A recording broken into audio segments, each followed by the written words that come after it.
ำความดีเร่งศึกษาปัญหาให้ทันท่วงทีเมืองไทยจะพัฒนากว่านี้รายการดีคดีโลกคดีธรรมขอรำพันบรรดา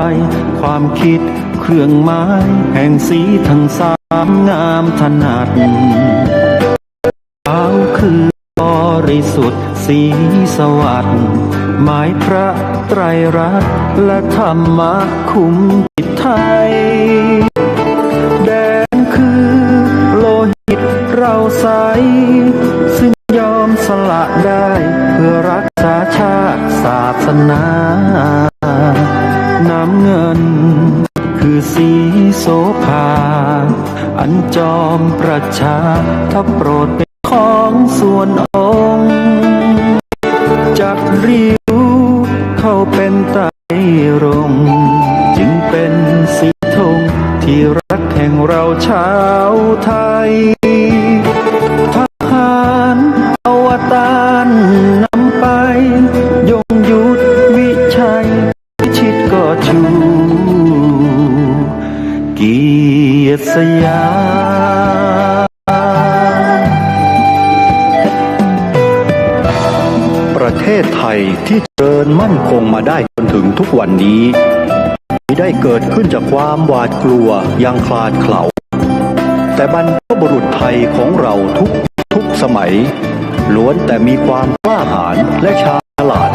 ปกป้องเอกราชสร้างชาติให้เกิดความมั่นคงโดยมีธงแห่งพระไตรรัตน์เป็นเครื่องนำชัยจึงเป็นที่มาที่ไปของรายการคดีโลกคดีธรรมกล้าคิดก็ต้องกล้าทำอย่ากลัวถ้าทำความดีเร่งศึกษาปัญหาให้ทันท่วงทีเมืองไทยจะพัฒนากว่านี้รายการดีๆคดีโลกคดีธรรมรายการดีๆคดีโลกคดีธรรม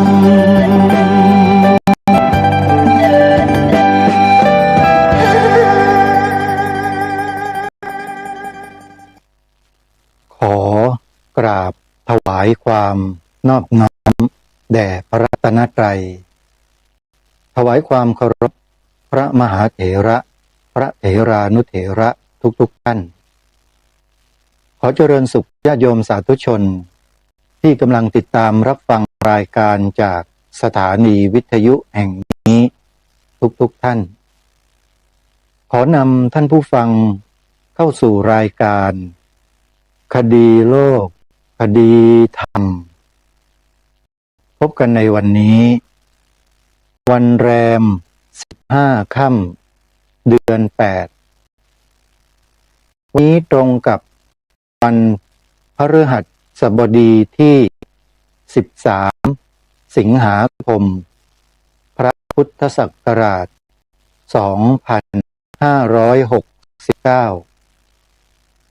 การคดีโลกคดีธรรมมีให้ท่านผู้ฟังติดตามรับฟังเป็นประจำทุกวันทางสถานีวิทยุแห่งนี้ท่านผู้ฟังสามารถติดตามรับฟังรายการนี้ผ่านทางช่อง YouTube ได้อีกหนึ่งช่องทางเพียงพิมพ์ชื่อรายการลงไป YouTube ก็จะนำคลิปของรายการขึ้นมาให้กับท่านผู้ฟังนั้นติดตามรับชมและฟังได้สามารถที่จะฟังย้อนหลังกลับไปได้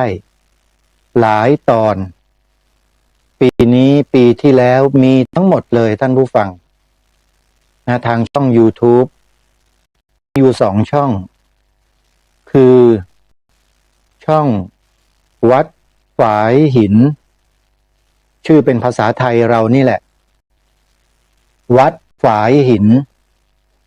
อีกช่องหนึ่งชื่อธรรมะคลื่น สีขาวมีอยู่2 ช่องท่านผู้ฟังสามารถเปิดรับฟังได้ตลอด24 ชั่วโมงใช้โทรศัพท์มือถือของเราที่มีอินเทอร์เน็ตแหละโยมเปิดฟังได้เลยแต่ถ้าต้องการฟังแต่เสียงก็ให้ดาวน์โหลดแอปพลิเคชันที่ชื่อว่าวิทยุพุทธศาสนาทั่วไทยไว้ในโทรศัพท์เมื่อดาวน์โหลดได้แล้ว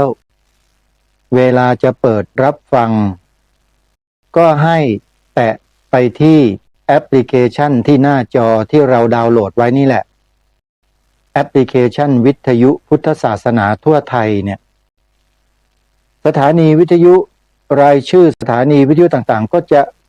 เปิดขึ้นมาเรียงลำดับลงไปข้างล่างประมาณ50 สถานีท่านผู้ฟังเราใช้นิ้วเราเนี่ยปัดหน้าจอขึ้นไปข้างบนขึ้นไปก็จะมีชื่อสถานีวิทยุขึ้นมาให้เราเห็นเราก็เลือกรับฟังได้โดยอิสระสถานีวิทยุที่ออกรายการคดีโลกคดีธรรมก็มีอยู่ในแอปพลิเคชันนี้ทั้งหมดเลยไม่ว่าจะเป็นวัดป่าจริยธรรมวัดศรีอุดมวงศ์วัดบ้านปลาคูนวัดสามชุกวัดอารามมงคลวัดหนองกายวัดฝายหินวัดปากทางเจริญวัดป่าสะพาน2และเครือข่ายอื่นๆที่ยังไม่ปรากฏรายชื่ออีกหลายสถานีมากนี่คือน้ำใจของครูบาอาจารย์ที่มีให้ต่อรายการคดีโลกคดีธรรมเปิดพื้นที่ทางอากาศให้ทางรายการได้ทำหน้าที่นำความรู้ที่สำคัญและจำเป็นมามอบให้กับท่านผู้ฟังทางบ้านโดยเฉพาะพวกเราในฐานะที่เป็นลูกหลานคนไทยด้วยกันเราจะต้องรู้ในบางเรื่องในบางสิ่งบางอย่าง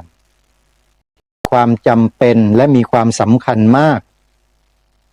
โดยเฉพาะเรื่องสีขาวธงชาติไทยเนี่ยเป็นหลักฐานชิ้นสำคัญที่สุดที่บ่งบอกว่าประเทศไทยของเรานั้นมีศาสนาอะไรเป็นศาสนาประจำชาติก็ดูที่ธงชาตินี่แหละสีขาวในธงชาติไทย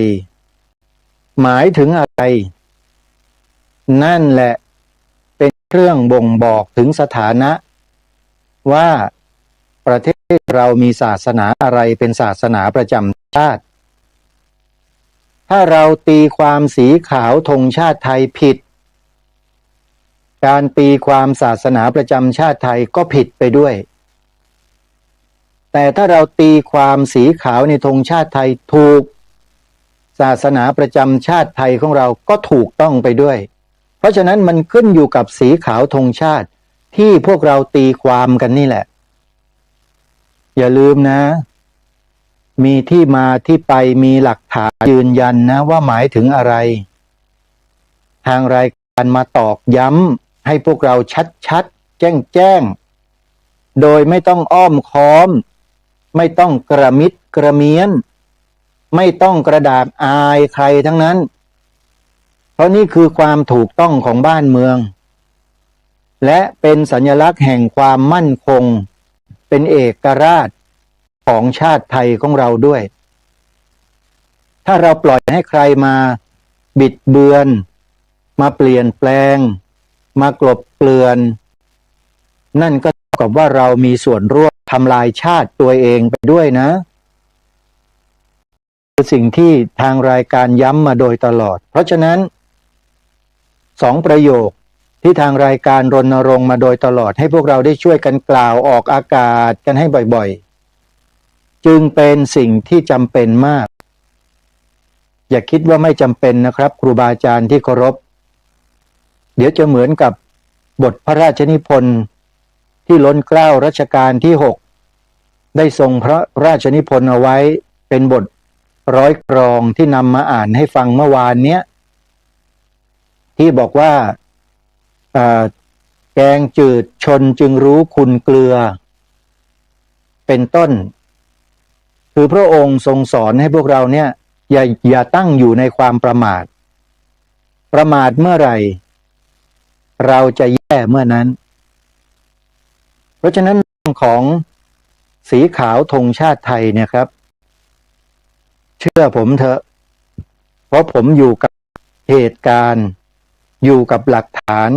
อยู่กับข้อมูลโดยตรงนะผมกล้ายืนยันเลยว่าสิ่งที่ผมนำเสนอไปเนี่ยเป็นสิ่งที่ถูกต้องส่วนใครมาโต้แย้งมาขัดแย้งมาคัดค้านมาต่อต้านผมพวกนั้นผิดหมดเลยเพราะฉะนั้นเราจงมีความกล้าในการที่จะนำเสนอความถูกต้องของบ้านเมืองของเราเวลาคนที่มันจะบิดเบือนจะทำลายต้องสิ่งต่างๆของบ้านเมืองพวกมันยังกล้าทำกันเลยทำผิดด้วยนะแต่เรานี่ทำถูกต้องแต่เราไม่กล้ากันประหลาดมากเลยพวกเรานี่จริงไหม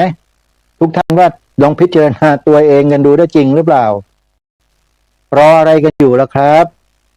ไม่ต้องรอครับทำได้ทันทีผมยืนยันว่าทำได้และพูดได้ด้วยสีขาวในธงชาติไทยหมายถึงพระพุทธศาสนาเท่านั้นพระวิทยากรที่ไปอบรมเข้าค่ายเด็กเยาวชนแต่ละวันแต่ละเดือนแต่ละสัปดาห์แต่ละปีเนี่ยนะครับสำคัญมากเลยพวกท่านเนี่ยท่านอยู่กับเด็กเยาวชนแล้วถ้าหากท่านปล่อยเวลามันล่วงเลยไปโดยประโยชน์ไม่ยอมนำประโยชน์นี้ไปสอนเด็กให้เด็กไปปลูกฝังเด็กให้เด็กจดจำในสิ่งที่ถูกต้องอนาคตข้างหน้าท่านจะเสียใจเหมือนกับแกงจืดแล้วจึงรู้คุณเกลือนั่นแหละที่รัชกาลที่6ตรัสไว้นะครับข้ามฟากจึงเห็นคุณค่าของเรือทีหลังเห็นไหมฮะพอจะข้ามฟากหาเรือแล้วทีนี้จะไปยังไงจะว่ายไปก็ฝั่งนู้นก็ไกลน้ำก็เชี่ยวจระเข้ก็เยอะเห็นไหมฮะเพราะฉะนั้นอย่าไปหวังอะไรข้างหน้านะครับสิ่งใดที่มันเป็นตนเป็นสิ่งที่มั่นคงที่บรรพบุรุษเราได้สร้างเอาไว้แล้วเนี่ยเราต้องถ่ายทอดต่อให้ลูกหลานของเราไม่ใช่ปล่อยทิ้งเนี่ยพวกเรานี่ปล่อยทิ้งกันทั้งนั้นเลยผมขอติเลยเอาข้อนี้ปล่อยทิ้งกันทั้งนั้นผมอุตส่าห์นำหลักฐานมาบอกแล้วนะว่าเป็นอย่างนี้จริงๆแล้วใครก็ไม่กล้าโต้เถียงต่อต้านคัดค้านมีบอกผมพูดไปหลายครั้งแล้วนะว่าใครก็ตามที่มาต่อต้านสิ่งนี้มาปฏิเสธมาห้ามท่านเมื่อไหร่ท่านจดชื่อนามสกุลตำแหน่งหน้าที่ไว้ด้วยหน่วยงานไหนถ้าเป็นทหารยศอะไรอยู่หน่วยไหนบอกผมตำรวจด้วยข้าราชการคนไหนทุกคนไม่ว่าใครทั้งนั้นให้จดชื่อนามสกุลให้ชัดเจนหน่วยงานตำแหน่งบอกผมมาเดี๋ยวผมจะจัดการให้ผมกล้าการันตีให้ถึงขนาดนี้ถ้าพวกเรากล้าที่จะทำในความถูกต้องสิ่งที่ถูกต้องเหล่านี้กันอีกผมก็ไม่รู้จะพูดยังไงแล้วรัชกาลที่4องค์พระบาทสมเด็จพระจอมเกล้าเจ้าอยู่หัวตรัสยืนยันไว้ชัดเจนว่าพระนครนี้เป็นถิ่นที่ของคนนับถือพระพุทธศาสนามาแต่เดิมไม่ใช่แผ่นดินของศาสนาอื่นเห็นไหมทรงปฏิเสธเลยเห็นไหมฮะปฏิเสธชัดเลยนะแผ่นดินไทยไม่ใช่แผ่นดินศาสนาอื่นเห็นไหมฮะคนที่ถือศาสนาอื่นมาแต่อื่นก็ดีอยู่ในเมืองนี้ก็ดีจะมนัสน้อยใจด้วยริษยาแก่พระพุทธศาสนาเพราะบูชาอันนี้ไม่ได้ด้วยไม่ใช่เมืองของศาสนาตัวเลยถ้าโทมนัสก็ชื่อว่าโลภล่วงเกินไปเห็นไหมครับพระองค์ท่านทรงมีประกาศถึงขนาดนี้แล้ว ถ้าพวกเรายังเฉยๆยังทำเป็นทองไม่รู้ร้อนกันอยู่ ผมว่าบ้านเมืองเดือดร้อนในอนาคต ศาสนาประจำชาติจะไม่ใช่พุทธอีกต่อไปได้ ผมไม่ได้พูดเล่นนะผมมีข้อมูลนะครับ และถ้าใครอยากจะได้ข้อมูลพวกนี้โทรถามปปสเลยเขามีข้อมูลเพียบสำหรับเรื่องเหล่านี้นะครับ เพราะฉะนั้นขอให้เราได้มีความมั่นใจครับอย่าขาดความมั่นใจ ถ้าขาดความมั่นใจแล้วเราจะไม่กล้าคิดไม่กล้าพูดไม่กล้าทำในสิ่งที่ถูกต้องที่บรรพชนเราสละเลือดเนื้อชีวิตรักษามาให้แก่พวกเราเนี่ยเราไม่กล้าเลยแต่ในขณะเดียวกันพวกที่จะทำลายชาติบ้านเมืองเราเนี่ยเขาพยายามทุกอย่างทำทุกอย่างด้วยความกล้าหาญเด็ดเดี่ยวคือกล้าทำชั่วนะพูดง่ายๆทำลายชาติบ้านเมืองเนี่ยเขากล้ากันแต่เราทำความดีแท้ๆปกป้องชาติบ้านเมืองแท้ๆแต่เราไม่กล้ากันใช่ไหมฮะพระอาจารย์บัวเรียนจริงหรือเปล่าที่ผมพูดเนี่ยใช่ไหมอาจารย์พระครูดมวรานุวัฒน์จริงไหมครับท่านอาจารย์พระครูสมุวิสุวัฒน์นี่ท่านกล้าอยู่แล้วนะที่วัดฝายหินแต่ท่านไม่ได้มีรายการท่านไม่ได้จัดรายการเท่านั้นเองแค่เปิดพื้นที่สถานีวิทยุให้รายการคดีโลกคดีธรรมนี่ก็บ่งบอกได้แล้วครับว่าท่านเจ้าวาดวัดฝายหินปัจจุบันพระครูสมุวิสุวัฒน์วรกิโลเนี่ยท่านกล้าอยู่แล้วครับเปิดให้ผมถึง3ช่วงเวลาสถานีเดียวเนี่ยแต่สถานีอื่นๆก็ยังเก้ๆกังๆกันอยู่ยังอะไรเขาเรียกยังสั่นๆกันอยู่อ่ะแต่ผมไม่ได้พูดว่ากลัวนะก็คือไม่กล้านั่นแหละผมก็ไม่เข้าใจเหมือนกันท่านกลัวอะไรกันไม่ทราบผมเองเนี่ยผมทำรายการแบบนี้ผมพูดอยู่อย่างนี้มา20 ปีแล้วนะครับแล้วผมกล้าท้าเลยว่าสิ่งที่ผมพูดเนี่ยถ้าผิดจัดการได้เลยครับนะฮะผมยืนยันมาตลอดว่าเราไม่ผิดเราทำสิ่งที่ถูกต้องและเราแสดงออกถึงความจงรักภักดีเต็มที่เลยไม่มีคนอื่นที่จะกล้าทำอย่างที่พวกเราทำนะครับอัญเชิญแนวพระราชดำริพระบรมราชโองการประกาศพระราชนิพนธ์พระบรมราโชวาทแนวพระราชดำริทั้งหลายทั้งปวงมาเผยแพร่ให้กับประชาชนได้รับรู้รับทราบเพื่อให้เกิดความจงรักภักดีต่อสถาบันกษัตริย์ทำไมเราจึงไม่กล้ากัน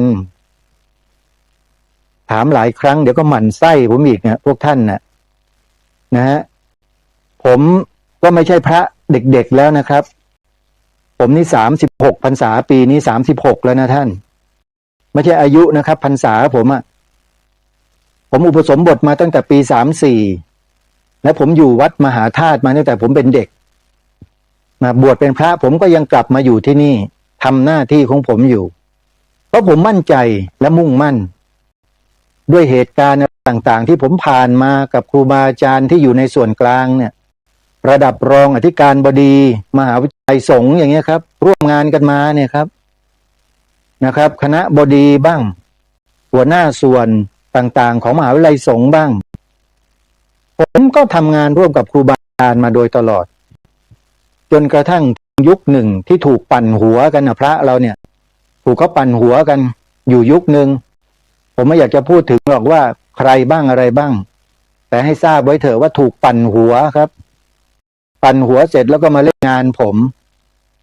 พอเล่นงานผมไม่ลงก็เงียบๆไปกันอยู่ก็ไม่รู้เหมือนกันนะครับว่าจะเกิดขึ้นอีกเมื่อไหร่ผมก็รออยู่เหมือนกันเนี่ยดูซิว่าใครในประเทศเนี้ยที่จะมาทำลายคนที่แสดงออกจุดยืนในการปกป้องผลประโยชน์ของชาติแล้วจะมาทำลายคนเหล่านี้ผมอยากรู้ถ้ามีเราก็จะได้รู้กันไว้ว่าใครนะครับเพราะฉะนั้นที่ผ่านมาที่เราโดนกันเนี่ยเราก็รู้แล้วนี่ว่าใครอยู่เบื้องหลังทั้งนั้นเนี่ยนะรู้กันแล้วและทุกท่านทุกคนก็ประจักษ์กันชัดแล้วใช่ไหมไม่ว่าคุณจะทำดีให้ตายแค่ไหนถ้าเขา ต้องการจะเล่นงานคุณเขาเล่นงานเมื่อไหร่ก็ได้ดูตัวอย่าง DMC สิสถานีโทรทัศน์ของวัดธรรมกายเนี่ยเขาทำผิดอะไรนะเผยแผ่ธรรมะตลอดเลย24 ชั่วโมงแต่ไปปิดของเขาเพราะอะไรสถานีวิทยุของหลวงตามหาบัวเป็นจำนวนหลาย10 สถานีปิดของท่านหมดเลยทั้งที่ท่านก็เผยแผ่ธรรมะไปปิดของท่านทำไมเห็นไหมสถานีโทรทัศน์สถานีวิทยุสื่อต่างๆของพระเนี่ยเกิดอะไรขึ้นถ้าเราได้ศึกษาลงไปในเชิงลึกเราก็เข้าใจทันทีเลยมันเป็นอย่างนี้นี่เองแล้วพวกเนี้ย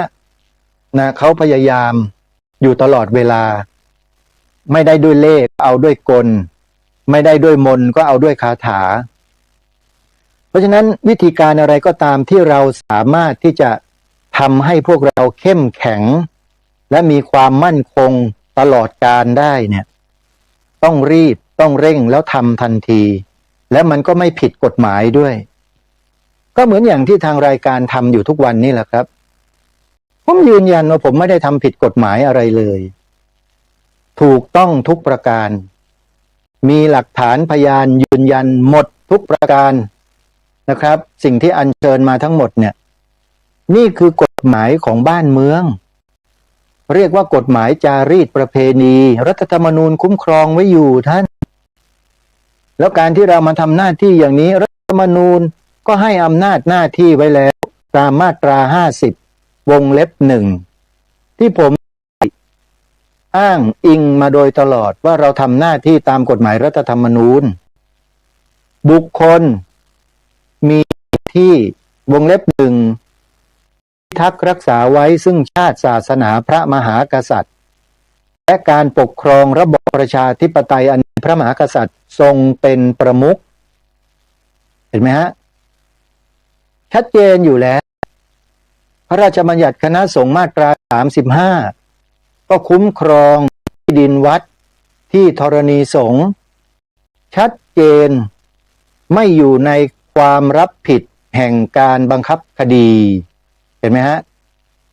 เราต้องทำการศึกษาเรียนรู้กันวันนี้แหละเดี๋ยวจะนำมาเปิดให้พวกเราได้ยินได้ฟังกันมีผู้ที่เป็นนักวิชาการรู้กฎหมายเนี่ยเขาไปเจอกรณีของวัดร่มโพธิธรรมที่อำเภอหนองหินจังหวัดเลยถูกเจ้าหน้าที่ดำเนินการขับไล่ให้ออกจากพื้นที่โดยรายละเอียดต่างๆนั้นท่านฟังเอาเองแล้วกันว่าเขาทำถูกต้องหรือเปล่าแล้วในปัจจุบันนี้ที่วัดร่มโพธิธรรมเนี่ยเขากำลังทำโครงการอะไรกันอยู่ซึ่งวันนี้ถ้าใครติดตามรับฟังรายการก็คงจะได้ยินได้ฟังกันชัดเจนว่าเป็นโครงการที่มีความสำคัญพระบวรพุทธศาสนาในประเทศไทยอย่างยิ่งอย่าเอาวิชาการมาพูดกับเรื่องนี้นะครับวิชาการทางพระพุทธศาสนานั่งสมาธิไปนิพพานกันเนี่ยไม่ต้องพูดนะครับเอาไว้เดี๋ยวค่อยว่ากันเอาเรื่องนี้ก่อนให้มันอยู่รอดได้ก่อนไม่ถูกเขาเหยียบย่ำทำลายเนี่ยได้ไหมพระธรรมวินัยเนี่ยเอามาแอบอ้างทางกฎหมายได้ไหมพระธรรมวินัยไม่ได้ท่านอันนี้มันเป็นเรื่องการต่อสู้ทางด้านกฎหมายก็ต้องให้ฝ่ายกฎหมายเขาว่ากันและมันเชื่อมโยงมาถึงศาสนสมบัติของวัดของสำนักสงฆ์หรือที่ธรณีสงฆ์ซึ่งพระสงฆ์เองมีหน้าที่เกี่ยวข้องโดยตรงโดยเฉพาะเจ้าคณะพระสังฆาธิการทั้งหมดน่ะก็จะต้องทำการศึกษาให้รู้จริงเราจะได้ไม่เพลี้ยงพล้ำไปกับกลุ่มบุคคลที่จ้องทำลายศาสนาพุทธในเมืองไทยของเราเนี่ยพูดขนาดนี้แล้วนะผมถ้ายังไม่มีความรู้สึกรู้สาอะไรกันอีกผมก็ช่วยไม่ได้นะครับไม่มีใครที่จะมาพูดอย่างผมนะที่เป็นพระสงฆ์เพราะว่าผมเห็นความอายุติธรรมไม่ได้เลยผมเนี่ยไม่ได้ผมไม่ชอบนะบ้านเมืองนี้มีคือมีแปรก็คือมีกฎหมายก็ต้องใช้กฎหมายนั้นให้เป็นประโยชน์ต่อพ พระพุทธศาสนาในองค์รวมทั้งหมดฉะนั้นวันนี้เดี๋ยวเรามาฟังผู้รู้เขามาพูดถึงกรณีของที่ดินวัดที่ธรณีสงฆ์ซึ่งไม่อยู่ในความรับผิดแห่งการบังคับคดีใดๆทั้งสิ้นไม่ว่าศาลจะตัดสินมายังไงก็ตามที่ดินวัดที่ธรณีสงฆ์ซึ่งเป็นศาสนสมบัติของพระพุทธศาสนาเนี่ยรอดหมดเลยโยมแต่มันมีเงื่อนไขอยู่ว่าวัดดีสำนักสงฆ์ก็ดีจะต้องทำให้ถูกต้องอย่างไรจึงจะได้รับการคุ้มครองจากกฎหมายมาตราดังกล่าวนี้เดี๋ยววันนี้แหละได้มาฟังกันแน่แต่ก่อนจะถึงตรงนั้นก็ต้องขอแจ้งข่าวบุญกับญาติโยมสักนิดหนึ่งนะไม่นานสั้นๆโยมเมื่อวานนี้วัดนิโครธารามกระทุ่มที่อำเภอเมืองแปดริ้วก็จัดงานเทศมหาชาติประยุกต์ครอบครัวสามัคคีจบลงไปแล้วแต่ญาติโยมก็ติดตามทางช่อง YouTube ช่อง Facebook ของอาตมาถ้าโยมจะร่วมทำบุญย้อนหลังก็ยินดีครูบาอาจารย์ท่านก็ยังรับบุญญาติโยมอยู่เรื่อยๆนะโยมนะใครจะทำบุญก็เข้าไปดูใน Facebook ของอาตมาได้เลยส่วนงานบุญกฐินของวัดหนองกายนะปีนี้จะให้ญาติโยมมีส่วนร่วมนะบริจาคปัจจัยเป็นบริวารกฐินร่วมสร้างอุโบสถทรงเจดีย์พุทธคยาญาติโยมงานกฐินของวัดหนองกายตรงกับวันเสาร์ที่14พฤศจิกายนกำหนดจำไว้นะโยมนะ14พฤศจิกายนนะใครจะโทรศัพท์สอบถามวัดหนองกายก็สามารถโทรได้ที่หมายเลข053 374 095ถึง6และ053 374 311เบอร์โทรศัพท์มือถือ065 243 7136วัดศรีอุดมวงศ์ก็จะจัดงานกฐินในเดือนพฤศจิกายนเช่นเดียวกันส่วนวัดป่าจริยธรรมนั้นหลังออกพรรษา1 วันก็จัดงานบุญกฐินเป็นประจำทุกปีวัดอื่นๆไม่ว่าจะเป็นวัดสามชุกวัดอารามมงคลวัดสวนป่าดอนยานางวัดป่าสะพาน2วัดท่าพระยาจักรวัดวิปัสสนาดงเย็นวัดบ้านปลาคูนวัดปากทางเจริญวัดฝายหินเหล่านี้โยมก็ติดตามรายการต่างๆของทางสถานีก็จะมีสปอตประชาสัมพันธ์งานบุญทุกๆต้นชั่วโมงโยมคอยติดตามรับฟังรายละเอียดแล้วก็จดบันทึกกันไว้ใครสะดวกที่ไหนเราก็ทำบุญกันที่นั่นสำหรับสวนป่าสามัคคีธรรมวันนี้ขออนุญาตนิดเดียวโยมอาตมาภาพได้ปรารภพูดคุยกับครูบาอาจารย์แล้วว่าจะจัดงานทำบุญทอดผ้าป่าฉลองศาลาปฏิบัติธรรมที่สร้างเสร็จในอีกไม่กี่เวลาข้างหน้าเนี่ยก็จะไปจัดงานกันช่วงปลายเดือนมกราคมนะปลายเดือนมกราคมปีหน้ายังเหลืออีกหลายเดือนแต่ก็แจ้งไว้คร่าวๆเท่านี้ก่อนแล้วกันนะโยมนะเอาละเข้าสู่เนื้อหาสาระวันนี้อย่างที่ได้ปรารภไปเมื่อสักครู่ว่าจะนำคลิปเสียงของผู้ที่มีความและเข้าใจในข้อกฎหมายซึ่งได้มาปรารภและมาพูดให้พวกเราผู้เป็นพุทธศาสนิกชนโดยทั่วไปไม่ว่าจะเป็นฝ่ายบรรพชิตหรือฝ่ายคฤหัสถ์ก็ตามได้ทำความเข้าใจให้เป็นไปในทิศทางเดียวกันโดยเฉพาะของที่ดินวัดที่ดินของธรณีสงฆ์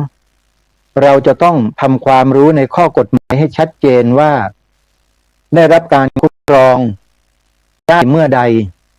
กรณีใดที่คุ้มครองไม่ได้อะไรอย่างเนี้ย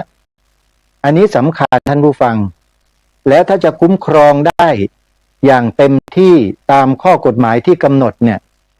โดยมีพระราชบัญญัติคณะสงฆ์มาตรา35บัญญัติไว้ชัดเจนว่าที่วัดที่ธรณีสงฆ์ไม่อยู่ในความรับผิดแห่งการบังคับคดีคือยกเลยที่วัดที่ธรณีสงฆ์ถ้าทำการสำรวจแล้วนะ ปรากฏมีหลักฐานชัดว่าเป็นที่วัดก็ดีที่ธรณีสงฆ์ก็ดีใครที่ฟ้องร้องแพ้หมดถูกยกหมดเลยยกฟ้องยกคดีทิ้งหมดเลยกฎหมายเขาบังคับไว้นานแล้วตั้งแต่สมัยไหนก็ไม่รู้แหละเขาทำอย่างนี้เพื่ออะไรอ่ะเพื่อปกป้องพระพุทธศาสนาในบ้านเมืองของเราโยมเพราะฉะนั้นโครงการนี้จึงเกิดขึ้นไงซึ่งเมื่อวานนี้ก็ได้อ่านให้ฟังแล้วก็คือโครงการปกป้องคุ้มครองพระพุทธศาสนาโดยการออกโฉนดที่ดินให้วัดโดยโครงการนี้จะกำหนดจัดให้มีขึ้นในระหว่างวันที่22-23 สิงหาคมนี้แหละโยมสถานที่จัดก็คืออาคารอเนกประสงค์วัดร่มโพธิธรรมตำบลหนองหินอำเภอหนองหินจังหวัดเลยวัดร่มโพธิธรรมที่ออกข่าวดังไปทั่วโลกที่มีเจ้าหน้าที่นำเอากองทัพเนี่ยบุกเข้าไปในวัดแล้วก็ไปติดป้ายประกาศขับไล่บุคลากรภายในวัดออกจากพื้นที่ซึ่งเรื่องนี้มีบุคคลท่านหนึ่งทำคลิปแล้วก็ออกเผยแพร่ให้ความรู้แก่พี่น้องประชาชนคนไทยเราอยู่ท่านหนึ่งโดยที่บอกและพูดยืนยันชัดเจนว่าการกระทำเช่นนั้นเนี่ยเขาตั้งคำถามนะว่าเจ้าหน้าที่ที่ไปทำอย่างนั้นน่ะใช่หน้าที่ของท่านหรือไม่หน้าที่ของท่านไหมแล้วก็ยกเรื่องข้อกฎหมายต่างๆมากล่าว1 2 3 4คือฟังดีแล้วเราจะเข้าใจทันทีนะฮะก่อนที่โครงการปกป้องคุ้มครองพระพุทธศาสนาโดยการออกโฉนดที่ดินให้วัดซึ่งจะจัดให้มีขึ้นในระหว่างวันที่ 22-23 จะเกิดขึ้นที่วัดร่มโพธิธรรมเราก็จะได้มาศึกษาเรื่องนี้กันก่อนและเมื่อถึงวันนั้นแล้วเนี่ยรายละเอียดที่เจาะลึกลงไปก็จะได้ไปไปทำการศึกษาเรียนรู้ที่วัดร่มโพธิธรรมกันต่อไปโยมนี่เป็นกรณีศึกษานะเป็นกรณีศึกษาและเป็นโมเดลด้วยเป็นโมเดลสำหรับในการจัดกิจกรรมโครงการดังกล่าวนี้ในจังหวัดอื่นๆต่อไปด้วยซึ่งทางคณะกรรมการชุดที่เข้าไปดำเนินการชุดนี้เขามีความตั้งใจอยู่ว่าเขาต้องการจะทำให้วัดต่างๆทั่วประเทศต้องการทำให้เป็นวัดและสำนักสงฆ์ที่มีความมั่นคงและได้รับการคุ้มครองจากกฎหมายอย่างเต็มที่เต็มร้อยเลยถ้าที่ดินวัดใครก็ตามหรือแม้แต่สำนักสงฆ์ก็ตามถ้ายังไม่มีเขาเรียกว่าเอกสารสิทธิ์ที่ดินที่เป็นโฉนดนะครับเป็นแค่นส3 กนี่ก็ยังอันตรายนะท่านต้องออกโฉนดที่ดินเท่านั้นครับท่านถ้าใครยังเป็นสค1อยู่ไม่รอดครับผมบอกได้เลยว่าไม่รอดแน่นอนต้องรีบทำนะฮะเดี๋ยวคณะกรรมการชุดนี้แหละเขาจะไปจัดทำโครงการนี้ที่วัดร่มโพธิธรรมอำเภอหนองหินจังหวัดเลยในวันที่ 22-23 สิงหาคมนี้ใครที่จะเข้าร่วมสังเกตการณ์ก็ติดต่อไปที่หมายเลขโทรศัพท์ของทางวัดได้เลยนะครับเดี๋ยวผมจะบอกเบอร์โทรศัพท์ให้นะฮะจดเบอร์โทรศัพท์นี้ไว้เป็นเบอร์ของวัยวัจกรหรือเป็นฝ่ายกฎหมายของที่ทำนี่แหละให้เบอร์ไว้081-755-7792ครับนะครับเบอร์ของวัดร่มโพธิธรรมนะฮะติดต่อเพื่อขอสังเกตการโครงการที่จะจัดให้มีขึ้นวันที่ 22-23 สิงหาคมนี้ที่วัดร่มโพธิธรรมนะครับเบอร์โทรศัพท์อีกครั้งนะครับ081-755-7792ชื่อเจ้าของเบอร์โทรศัพท์คือนายพีรพงษ์ทิพย์โกมุตนายพีรพงษ์ทิพย์โกมุตครับเอาละผู้ฟังเดี๋ยวเรามาฟังบุคคลคนนี้นะฮะมีชื่อว่านายไทยกรพลสุวรรณอาตมาไม่รู้จักเป็นใครไม่รู้แต่เมื่อฟังเขาแล้วเนี่ยข้อมูลน่าสนใจมาก เป็นความรู้ที่เจ้าคณะพระสังฆาธิการในประเทศไทยทั้งหมด จะต้องทำความเข้าใจศึกษาหาความรู้ในเรื่องนี้ครับเพราะสำคัญมากเดี๋ยวไปรับฟังพร้อมๆกัน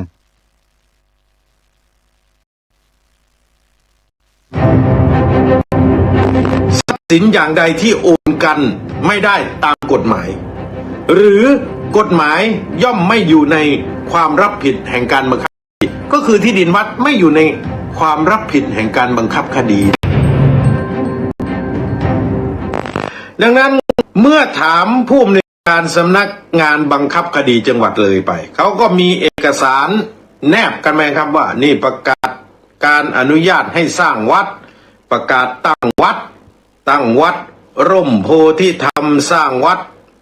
ร่มโพธิธรรมคำพิพากษาศาลชั้นต้นคำพิพากษาศาลอุทธรณ์คำพิพากษาศาลฎีกาและก็มีหมายบังคับคดีและรายงานเจ้าพนักงานบังคับคดีลงวันที่18 กรกฎาคม 67ภาพถ่ายการติดหมายบังคับคดี7จุดประกาศกรมป่าไม้ลงวันที่25 มิถุนายน 2569หนังสือกรมป่าไม้ลงวันที่6 กรกฎาคม 2569ภาพและเอกสารการปฏิบัติการวันที่25 มิถุนายน 2569ภาพและเอกสารการปฏิบัติการวันที่6 กรกฎาคม 2569เอกสารบันทึกข้อตกลงกรมป่าไม้ที่กันพื้นที่พักสงฆ์นอกเขตป่าไม้600 ไร่ในวันที่6 กรกฎาคม 2552และเอกสารที่เกี่ยวข้องคือวัดเขาก็สงสัยนะครับขณะนี้ก็ยังไม่มีความคืบหน้ามาหลังเลยวัดได้ร้องให้กรมบังคับคดีเนี่ยได้ชี้แจงว่า 1. สำนักงานบังคับคดีจังหวัดเลยได้พิจารณาแล้วหรืออย่างว่าวัดร่มโพธิธรรมเป็นวัดที่ได้รับอนุญาตให้สร้างวัดและได้รับประกาศตั้งวัดโดยชอบด้วยกฎหมายตามเอกสารที่เขาส่งมาให้หมายเลข 1และหมายเลข 2และเมื่อเป็นวัดที่ตั้งโดยชอบโดยกฎหมายแล้วสำนักงานกรมบังคับคดีได้พิจารณาพระราชบัญญัติคณะสงฆ์พุทธศักราช 2505 มาตรา 31 มาตรา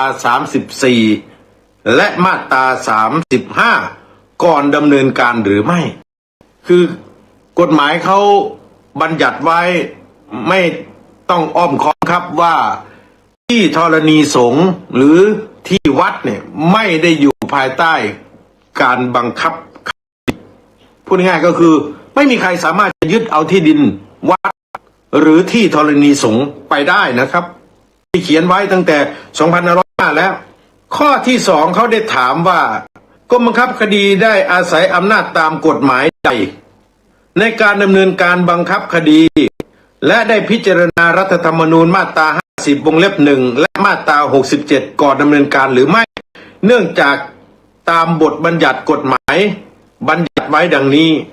พระราชบัญญัติคณะสงฆ์พุทธศักราช 2505 มาตรา 35 บัญญัติไว้ว่าที่วัดและที่ธรณีสงฆ์เป็นทรัพย์สินซึ่งไม่อยู่ในความรับผิดแห่งการบังคับคดีพูดง่ายๆไม่มีใครจะไปยึดที่วัดหรือที่ธรณีสงฆ์ได้นะครับประมวลกฎหมายวิธีพิจารณาความแพ่งมาตรา 301 บัญญัติว่าทรัพย์สินของลูกหนี้ตามคำพิพากษาต่อไปนี้ย่อมไม่อยู่ในความรับผิดแห่งการบังคับคดีวงเล็บ 5 ทรัพย์สินอย่างใดที่โอนกันไม่ได้ตามกฎหมายหรือตามกฎหมายย่อมไม่อยู่ในความรับผิดแห่งการบังคับคดีก็เมื่อพระราชบัญญัติคณะสงฆ์พุทธศักราช 2505 บัญญัติไว้แล้วนี่ว่าที่วัดและที่ธรณีสงฆ์เป็นทรัพย์สินซึ่งไม่อยู่ในความรับผิดแห่งการบังคับคดีประกอบกับมวลกฎหมายวิธีพิจารณาความแพ่งก็บัญญัติไว้ว่าทรัพย์สินของลูกหนี้ตามคำพิพากษาต่อไปนี้ย่อมไม่อยู่ในความรับผิดแห่งการบังคับคดีก็คือทรัพย์สินอย่างใดที่โอนกันไม่ได้ตามกฎหมาย หรือกฎหมายย่อมไม่อยู่ในความรับผิดแห่งการบังคับคดี ก็คือที่ดินวัดไม่อยู่ในความรับผิดแห่งการบังคับคดีนะครับดังนั้นเมื่อพิจารณาอย่างนี้แล้วนี่ก็อยากที่จะให้กรมบังคับคดี ได้โปรดชี้แจงด้วยนะครับว่าในกรณีวัดล่มโพที่ทำนี่ที่ท่านอ้างว่าจะไปบังคับคดีแล้วยึดที่วัดเนี่ยมันทำได้ตามกฎหมายไหมถ้าท่านตอบไม่ได้ผมก็อยากให้กรมบังคับคดีนี่ทำเรื่องไปสอบถามที่ศาลยุติธรรมว่าในกรณีนี้ในกรณีของวัดล่มโพธิธรรมนี้เนี่ยที่วัดได้หรือไม่เอาพูดกันแบบตรงไปตรงมานี่ว่ากรมบังคับคดีนี่ไปยึดที่วัดยึดแล้วเอาไปคืนป่าสงวนยึดแล้วเอาไปคืนสปก.ได้หรือไม่เนี่ยอยากทราบครับเพราะอะไรรู้ไหมครับเพราะตอนนี้เดือดร้อนเนื่องจากว่ากรมป่าไม้ไปปิดประกาศกรมป่าไม้ไปปิดประกาศลงวันที่25มิถุนายน2569บอกว่าทรัพย์สินพื้นดินอยู่ในที่ของกรมป่าไม้ให้คนที่อยู่ในบริเวณนี้ออกไปแล้วที่อยู่ในบริเวณนี้คืออะไรครับศาลาการประเรียนศาลาการประเรียนกุฏิแล้วก็มีโบสถ์อ้าวแบบไหนนี่ตั้งคำถามแบบซื่อๆนี่กรมป่าไม้เอาประกาศของกรมป่าไม้ลงวันที่25มิถุนายนไปติดบอกว่าให้พระให้ชีให้ผู้ปฏิบัติธรรมเนี่ยออกไปจากศาลาการประเรียนออกไปจากโบสถ์ออกไปจากกุฏิเพราะบริเวณนี้คือที่ดินป่าสงวนคำถามก็คือทำได้หรือไม่ถ้าทำไม่ได้เพราะกรมบังคับคดีเขายืนโดยเจ้าหน้าที่มีการบันทึกเสียงไว้ว่าการไปติดประกาศของกรมป่าไม้ในวันที่25มิถุนายน2569นั้นกรมบังคับคดีไม่รู้ไม่เห็นด้วยอ้าวแล้วกรมป่าไม้ไปทำด้วยอำนาจอะไรกรมป่าไม้ไปติดประกาศในวันที่25มิถุนายนโดยอาศัยอำนาจอะไรเพราะจากคำพิพากษาได้มอบให้กรมบังคับคดีไปดำเนินการไม่ได้มอบให้กรมป่าไม้ไปดำเนินการนะครับพิพากษาเขามอบให้กรมบังคับคดีไปจัดการไม่ได้มอบให้กรมป่าไม้ไปจัดการไม่ได้มอบให้เจ้าหน้าที่ตำรวจไปจัดการนะเขามอบให้กรมบังคับคดีไปจัดการแต่กรมบังคับคดีจะทำยังไงเพราะว่าที่ดินนี้มันเป็นที่ดินวัดเป็นที่ธรณีสงฆ์กรมบังคับคดีรู้อยู่แล้วว่าไปยึดที่ดินวัดไปยึดที่ธรณีสงฆ์ไม่ได้ดังนั้นที่ไปไล่พระเถรเนนชีออกจากโบสถ์ออกจากศาลาการประเรียนเนี่ยมันถูกต้องตามกฎหมายไหมนี่ผมก็อยากรู้เหมือนกันผมก็อยากรู้ว่าสิ่งที่กรมป่าไม้ทำไปเนี่ยมันถูกต้องตามกฎหมายไหมเพราะกรมบังคับคดีเขาไม่รับรองการกระทำนี้เขาไม่รับรองการกระทำของกรมป่าไม้ประกาศลงวันที่25มิถุนายนและไม่รับรองหนังสือของกรมป่าไม้ในวันที่6กรกฎาคมนี่มิถุนา69กรกฎาคม69เนี่ยกรมบังคับคดีไม่รองรับการกระทำของกรมป่าไม้เพราะกรมบังคับคดีรู้อยู่เต็มอกว่าที่ดินนี้มันบังคับคดีไม่ได้เพราะเป็นที่วัดเป็นที่ธรณีสงฆ์คำถามต่อมาก็คือเมื่อกรมบังคับคดีไม่รองรับการดำเนินการของกรมป่าไม้ในวันที่25มิถุนายน2569และวันที่6กรกฎาคม2569แล้วที่กรมป่าไม้ไปไล่พระเถรเนนชีผู้ปฏิบัติธรรมให้ออกไปจากวัดเนี่ยก็ไม่ชอบด้วยกฎหมายนี่ครับเมื่อไม่ชอบด้วยกฎหมายก็ต้องให้พระเถรเนนชีหลวงพี่หลวงพ่อผู้ปฏิบัติธรรมทั้งหลายนี่กลับมาอยู่ในวัดไม่ใช่ไปกางเต็นท์อยู่นอกวัดโอ้นี่รีบตอบครับกรมบังคับคดีจังหวัดเลยรีบตอบว่ามันบังคับคดีไม่ได้และการปฏิบัติของกรมป่าไม้ในวันที่25มิถุนาและวันที่6กรกฎาคมเนี่ย25มิถุนา69 6กรกฎาคม69นะไม่ได้อยู่ภายใต้การอำนวยการของกรมบังคับคดีมันก็เป็นการปฏิบัติการที่ไม่มีกฎหมายรองรับเมื่อไม่มีกฎหมายรองรับการไปไล่พระเถรเนนชีออกเนี่ยก็ ก็ถือว่าไม่ชอบด้วยกฎหมาย ก็ให้หลวงพี่หลวงพ่อพระเถรเนนชีทั้งหลายเนี่ยให้ท่านกลับมาอยู่กุฏิเดิม มาอยู่ศาลาการประเรียนเดิม มาสวดมนต์ในโบสถ์เดิม นี่ได้ไหมนี่ผมอยากทราบนะครับว่าได้ไหมเพราะมันเป็นการกระทำที่ไม่มีกฎหมายของกรมบังคับคดีรองรับแสดงว่าก็ไม่ถูกต้องดิครับไปไล่พระเถรเนนชีออกอย่างไม่ถูกต้องนี่เรื่องนี้กรมบังคับคดีเร่งนะครับถ้าท่านยังไม่หือไม่เพราะว่าจะมีคนไปแจ้งดำเนินคดีกับท่านนะในข้อหาละเว้นการปฏิบัติหน้าที่หรือปฏิบัติหน้าที่โดยมิชอบอยู่ดีๆท่านจะมาเจอคดี157เนี่ยอย่าไปนั่นเลยครับรีบตอบทำเรื่องปรึกษากับผู้รู้นิติกรของกรมบังคับคดียืนอยู่แล้วผมอ่านกฎหมายได้ใช้กฎหมายเป็นก็มันเป็นที่ดินวัด มันจะไปบังคับคดีได้อย่างไรเอาละครับต้องเรียนกับกรมบังคับคดีสำนักงานบังคับคดีผู้อำนวยการสำนักงานบังคับคดีจังหวัดเลยนะครับรีบดำเนินการก่อนที่เขาจะไปดำเนินการเอาผิดกับท่านในข้อหาละเว้นการปฏิบัติหน้าที่หรือปฏิบัติหน้าที่โดยมิชอบเขาถามไปเป็นเดือนแล้วนี่ยังไม่ตอบอยู่เนี่ยแล้ววันศุกร์ที่แล้วนี่เขาก็ไปถามท่านอีกแล้วก็บอกผมมาว่าเขาก็ยังไม่ตอบครับไม่หือไม่อืออะไรเลยไม่หือไม่อือก็แสดงว่าละเว้นปฏิบัติหน้าที่เนี่ยพระเถรเนนชีแดดตากฝนอยู่เนี่ยไม่ได้มาใช้ศาลาการประเรียนไม่ได้มาสวดบนในโบสถ์จะให้สวดมนต์อยู่ใต้ต้นไม้เลยโอ้โบสถ์มีอยู่แล้วจะให้เขาไปทำวัดอยู่ใต้ต้นไม้ใต้ต้นสำสาใต้ต้นอะไรถ้าแถวนั้นเนี่ยอยากพูดเอาละครับจะให้เขาไปสวดมนต์อยู่ในป่าอ้อยได้ยังไงโอ้เอารีบแก้ไขนะครับสำนักงานกรมบังคับคดีก่อนที่เรื่องราวมันจะใหญ่โตมากกว่านี้อะไรที่มันถูกก็ทำให้มันถูกครับอะไรที่มันผิดก็ว่ากันไปตามผิดนั่นละเพราะว่ายังไงก็ตามที่ดินวัดนี่มันยึดไม่ได้อยู่แล้วนี่คือสิ่งที่ผมอยากจะฝากไว้ก่อนที่จะยุติการพูดคุยกันในวันนี้ครับพระเถรานุเถระทุกรูปญาติโยมสาธุชนทุกท่านแล้วนี่ก็เป็นเสียงของคุณไทยกรพลสุวรรณซึ่งได้คลิปนี้ออกมาเผยแพร่อาตมาภาพเปิดมาเจอแล้วก็เปิดฟังมา2-3 รอบ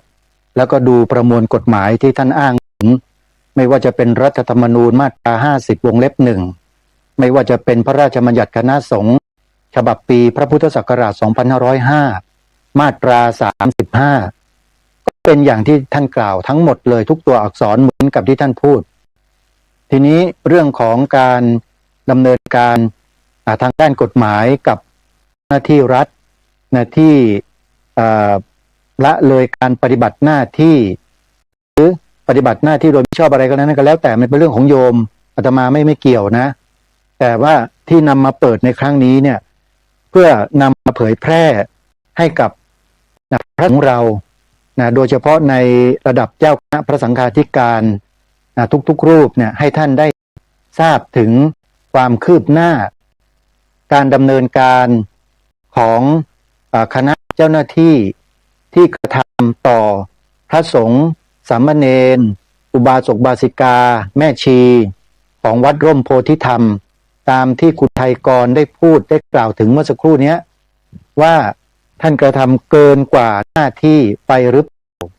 และอยู่ในข้อกฎหมายใดที่ให้อำนาจท่านในการกระทำเช่นหรือไม่ทางวัดร่มโพธิธรรมก็ทำหนังสือถามไปยังกรมบังคับคดีบอกว่าทำมาหลายครั้งแล้วก็ยังไม่ตอบอะไรซึ่งอนาคตข้างหน้านั้นจะเป็นอย่างไรนี่ก็คอยติดตามแล้วกันญาติโยมแหมเวลาก็หมดลงพอดีเลยวันนี้ก็คงจะต้องขอสมมุติยุติรายการนี้ก่อนเดี๋ยวมีความคืบหน้าอะไรเพิ่มเติมก็นำมาแจ้งให้กับทุกท่านทราบต่อไปขอความสุขสวัสดี